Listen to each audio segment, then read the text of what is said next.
right, am I on? Is it working?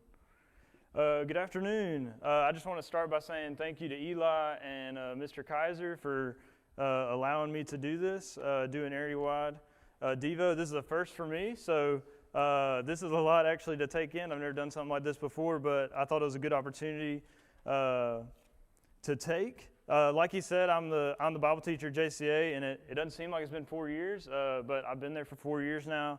And I mean, I can honestly say it's one of the best decisions I made in my life, going to teach over there. The kids there are awesome, and they get to learn about God every day, and I'm trying to help them do that. So it's a really good time over there. What I was told in this area-wide series was the topic was unsung heroes. I heard that was the topic. I think that's a really cool topic because I feel like when we talk about all these people in the Bible, we only talk about the big names, right? We only talk about the heroes, if you will. If you ever watch Sky High, I might be dating myself, but if you ever watch Sky High, you know they separated their heroes into two different categories, right? They had heroes and then they had sidekicks. And if you watch the movie, the heroes were the ones that were the cool guys, you know, they were the cool people and all that kind of stuff. And the sidekicks were just kind of put in like a little bitty classroom by themselves where everybody knew that they didn't really matter, right? But I feel like whenever we talk about unsung heroes, we're talking about those, I guess, little characters, if you will, that made a huge difference. And hopefully today we can shed some light on one of those unsung heroes. What we're going to look at is we're going to start in Acts chapter 15. If you want to turn over there, we're going to look at Acts chapter 15, 16, and then we're going to spend a lot of time in chapter 17. If you're familiar with towards the end of chapter 15, in verses 36 through 41, we see that Paul has gotten to a moment in his work, in his missionary trips, where he decides that he's going to take a second missionary trip, and one of his teammates that he went on his first missionary trip just kind of cancels on him, right? He's kind of like, I want to go with this other guy named John Mark. And we see that he ultimately decides that he's going to split ways with Paul. He says, I'm going to go with John Mark. Paul says, I don't really want to do that. And so he chooses somebody else, right? So at the beginning of Paul's second missionary journey, he already has a breakup, right? That's something that could be demoralizing. If you're trying to do work for God, right, you have at the very beginning already a hiccup that's already happened, right? If you keep going into chapter 16, it talks about a little bit about Paul having to, I guess, do some recruiting, if you will, right? He's got Silas, he's got Timothy, he's going to pick them up on his way on his second missionary journey. And so he's got these good teammates.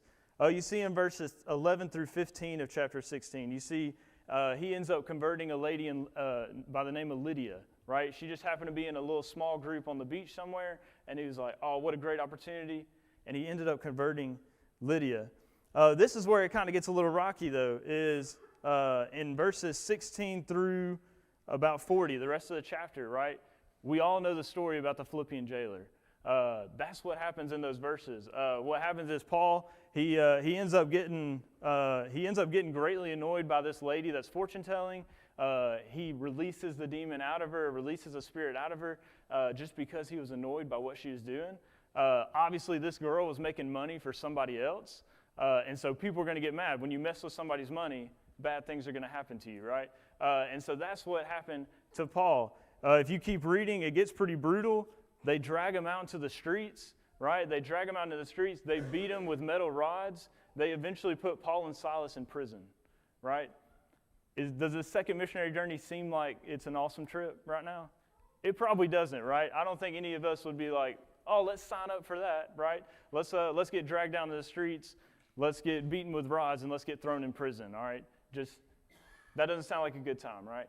If we keep on going, we find out that while they're in prison, they get this opportunity to save someone, right? This Philippian jailer. The doors swing open, right? The doors just swing open magically. Everybody's like, what's going on? And then we all know that it was God that did that. And the Philippian jailer's about to kill himself. And then we see that Paul and Silas decide, they say, no, don't do that. They stop him from doing it, right? They see that opportunity and they stop him from doing it. And we see that through all that difficult time, they save the Philippian jailer. Up to this point, I would not say that Paul and Silas has gone by a script that they wanted to go from, right? That's not the script that they probably signed up for. That's not the script that they really wanted to do. I don't think they wanted to go through all that. But it's what happened. And they show up to this town, Thessalonica, or this city, Thessalonica. We're going to start reading in chapter 17. Chapter 17, and we're going to read verses 1 through 5. Now, when they had passed through Amphipolis and Apollonia, they came to Thessalonica, where there was a synagogue of the Jews. And Paul went in, as was his custom, and on 3 Sabbath days he reasoned with them from the Scriptures, explaining and proving that it was necessary for the Christ to suffer and to rise from the dead, and saying, "This Jesus who I proclaim to you is the Christ." And some of them were persuaded and joined Paul and Silas, as did a great many of the devout Greeks and not a few of the leading women. But the Jews were jealous, and taking some wicked men of the rabble, they formed a mob, set the city in an uproar, and attacked the house of Jason, seeking to bring them out to the crowd. The unsung hero that I kind of want to talk about tonight is this guy named Jason. We genuinely know nothing about this guy from the Bible. We don't know anything about him. We don't know what his living situation was. We don't know if he had a family. We don't know what his day-to-day job was. We know nothing, but we know enough that this was an unsung hero. We know enough that this was somebody that took charge in a moment that was needed, that he helped out another Christian when it was needed, and hopefully we can learn a little bit, some lessons from what he did. We read these first 5 verses, we see that Jason was fearless. I think that's the first thing that we can see about Jason. Do you think Jason might have heard about what happened in Philippi? When Paul and Silas were in Philippi, they were dragged out in the streets, they were beaten with rods, and they were thrown in prison. We don't have any timestamps, but I guarantee that Jason knew that had happened before, right? I guarantee that Jason had already known that that was something that was going to happen. He knew that if he stepped into this role, if he was the one that was going to save these people, that could potentially happen to him, right? How many times have we stopped ourselves from just talking to somebody just for the mere fact that they'll say no, right? How many times have we, tried to approach somebody and we just said, "No, I'm gonna wait till next time," because maybe we have that fear of rejection, right? We see that Jason here was fearless. He knew the consequences that they faced in another city, right? And Paul decided, "Hey, I'm still gonna do what's right. I'm still gonna do what I need to do." He definitely have heard about what happened in Philippi when he was dragged out into the streets. He knew that was a possibility of something that could have happened, but he housed these guys anyways. He brought them into his house. He made them feel like they were at home. He not only brought them into his house, but he knew that bad stuff was happening already, and he said, I'll save you from all that. I'll protect you from whatever's going on, right? So we see that Jason was very fearless. The second thing we see is Jason was prepared. Jason was prepared. Do you think that this was Jason's first time doing this? When these missionaries, when they come into a new city, we got Paul and Silas and Timothy coming into a new city, trying to spread God's word. If anybody knew these Jewish leaders, it was Jason, right? He knew what they were about. Do you think this was something that Jason probably did already before? I feel like he definitely did. He was prepared, right? I wonder how that first time was. Maybe that first time he was kind of like going back and forth, like, what am I supposed to do? Like, how am I supposed to save you from what you're going through, right? But the more times that he did it, the more times that he did what was right, the more comfortable he got with it, the better he was at it, right? We see that Jason, he did what was right. He brought them into their house. He did what was needed to be done, even with all this bad stuff happening. And we see that he was prepared to do what was right. We see in verse 5, if we just look at that again, we see in verse 5 that the Jews were jealous. They were starting mobs. They were setting the city in an uproar and attacking the house of Jason. If you just read that, doesn't that sound kind of random? Like the Jewish leaders were just like, "Oh, we're mad at Paul, Silas, and Timothy. Let's go attack Jason's house," right? That doesn't really make sense when you just say it surface value, right? Why were we attacking Jason's house? Well, maybe it was because Jason had a reputation, right? Maybe everybody knew that Jason was the guy that housed the Christians. Jason was the guy that always took in Christians, right? When missionaries came through, Jason was the guy. That the Jewish leaders, his enemies, knew who he was, knew his reputation. Not only his friends, but the people that didn't agree with him.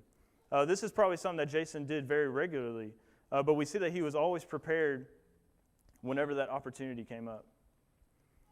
The third thing we see is that Jason was a game changer. Jason was a game changer. If we read verses 5 through 6, I'm not going to read 5 again, but we'll do 6 through 9. When they could not find them, they dragged Jason and some of the brothers before the city authorities, shouting, "These men who have turned the world upside down have come here also.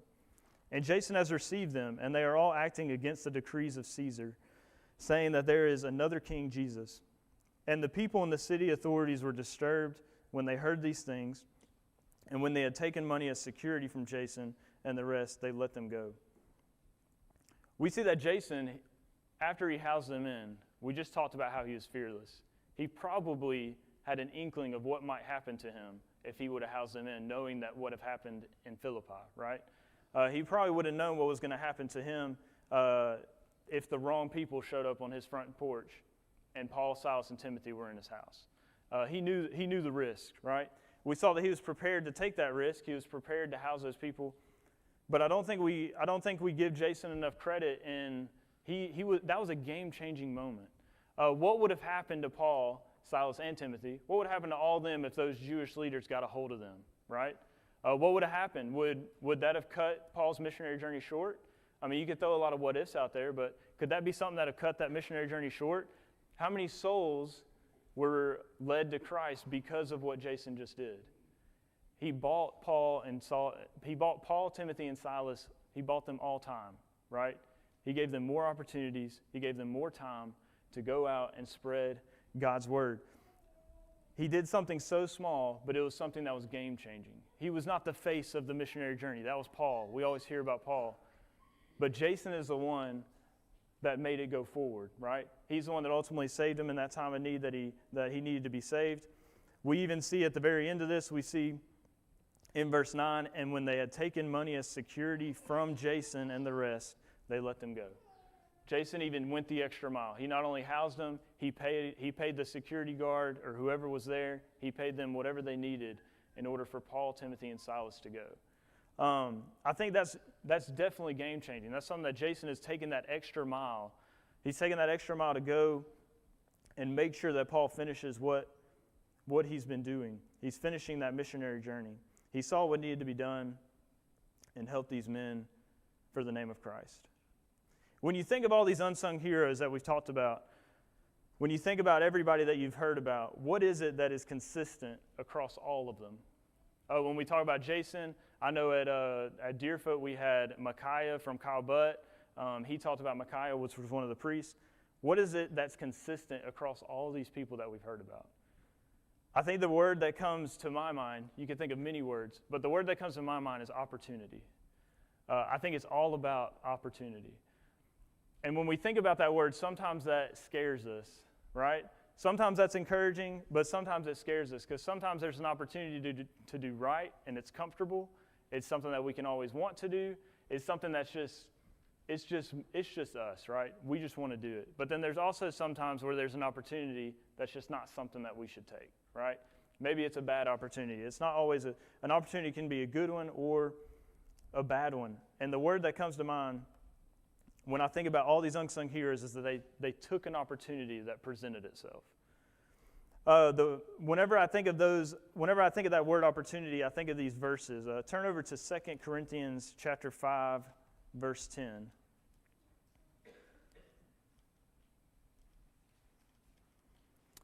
Second Corinthians 5, verse 10. This is probably one of the more sobering verses in the Bible.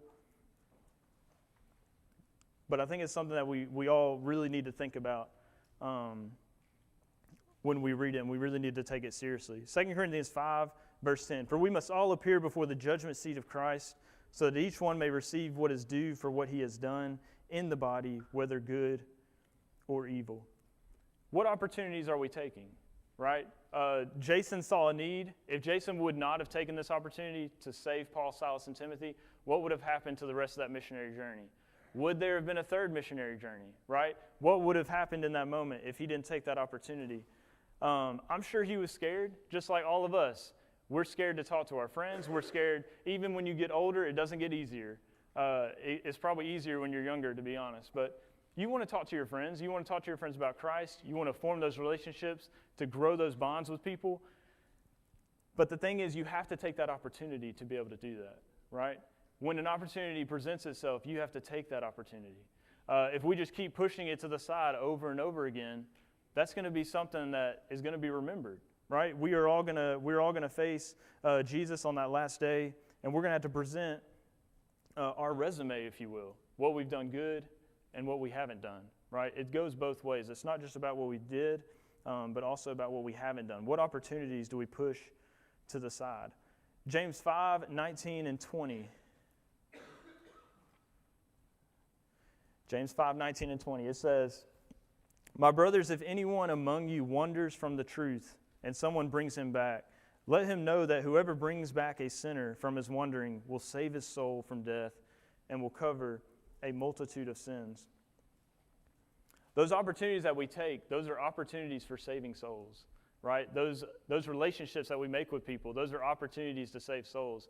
Those people that we meet just on a regular basis, it doesn't even have to be one of our friends. It could just be somebody that we see on a normal basis. That's an opportunity to save souls while on earth. Are we taking that purpose, the purpose that we have of saving souls, are we taking that seriously if we're not taking those opportunities?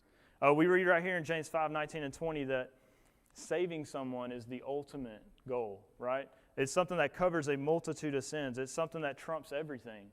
Is saving another soul, is bringing somebody to Christ and bringing somebody that is strayed away and bringing them back to Christ. That's our ultimate purpose, and we should definitely take that very seriously. If you just turn, in my Bible, it's one page over, James 4:17. It says, "So whoever knows the right thing to do and fails to do it, for him it is sin."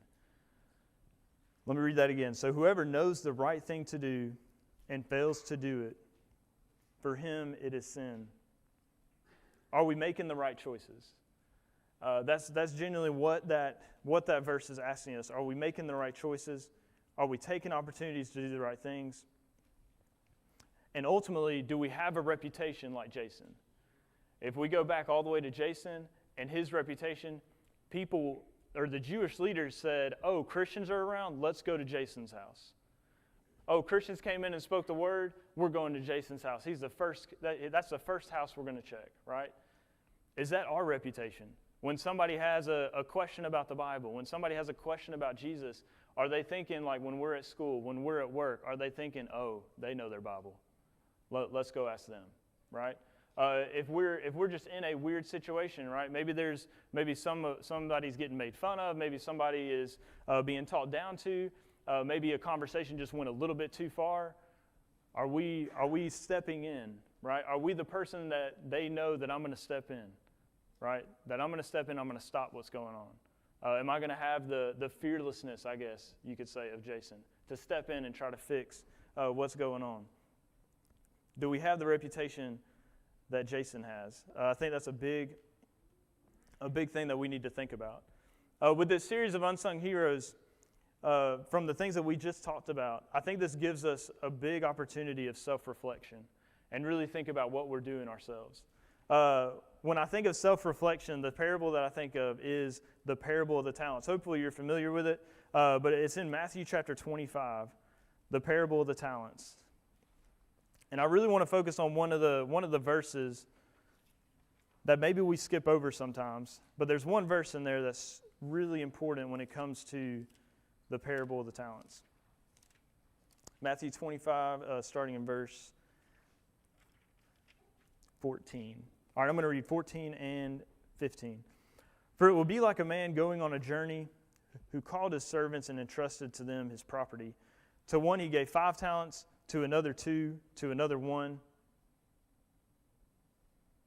I just messed up my notes. All right, "to another 1, to each according to his ability."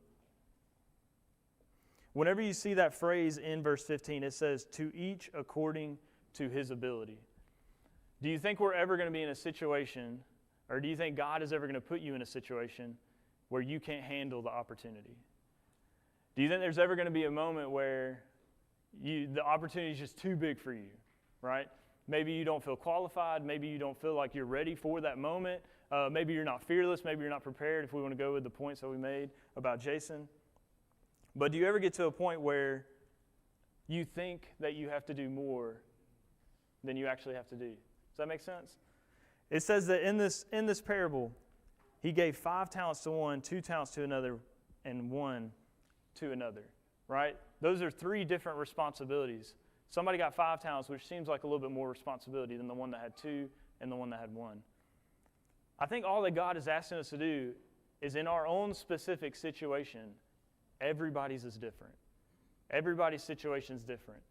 Whatever place you're in your life is different from somebody else's. Wherever you go to school is different from somebody else. Where you go to church is different than somebody else.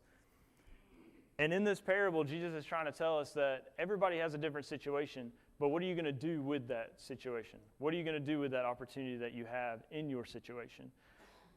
And God is just asking us to do the best that we possibly can. That's all he's asking us to do. In James, we read, if you fail to do the right thing, then it is wrong. We're just striving to do the right thing. That's all we're trying to do. Whatever situation we're in, we're just trying to do the best that we can. We can just be like Jason. Jason just did the right thing. Paul was the main character, if you will. That's who we always talk about. But Jason was just as important of a character in that story that Paul was. And I think that's important for us to remember in our own situations. We just want to hear what these servants got from their master. We want to hear the same thing that they heard, that the master accepted them in. Ultimately, the master was the one that was going to invite them into heaven, or for us, it would be inviting them into heaven because they did what was right in the sight of God. In your life, in your situation, when opportunities arise for doing the right thing, are you going to be like Jason, risking your image in the eyes of man to be right with God? Or are you pushing those opportunities to the side and saying, maybe I'll do it next time? I think when we see the example of Jason, I feel like that's the lesson that we can learn. Are we taking those opportunities to do what's right? Are we striving to actually be better every single day? Are we striving to look for those opportunities every single day? Because I guarantee Jason was waiting at his house, waiting for the opportunities for missionaries to come in, where he could help them out, where he could house them, so that he could give them more opportunity to spread God's word. Ultimately, it comes down to the opportunities that you take and do not take in your spiritual life make a big difference in the kingdom of God. And we need to take that very seriously. Tonight, if you have anything that you're dealing with in your personal life, maybe you're not taking those opportunities that you would hope to take. Maybe you don't have the courage to take those. Maybe that's something that you need to prepare for the next opportunity that shows up in your life. If there's something that we can help you with, something that we can pray about, you can come forward tonight. If you're thinking about baptism, putting on Christ, thinking about taking that next step in your spiritual life, there's no better time than the present. If you have a need, please come forward while together we stand and while we sing.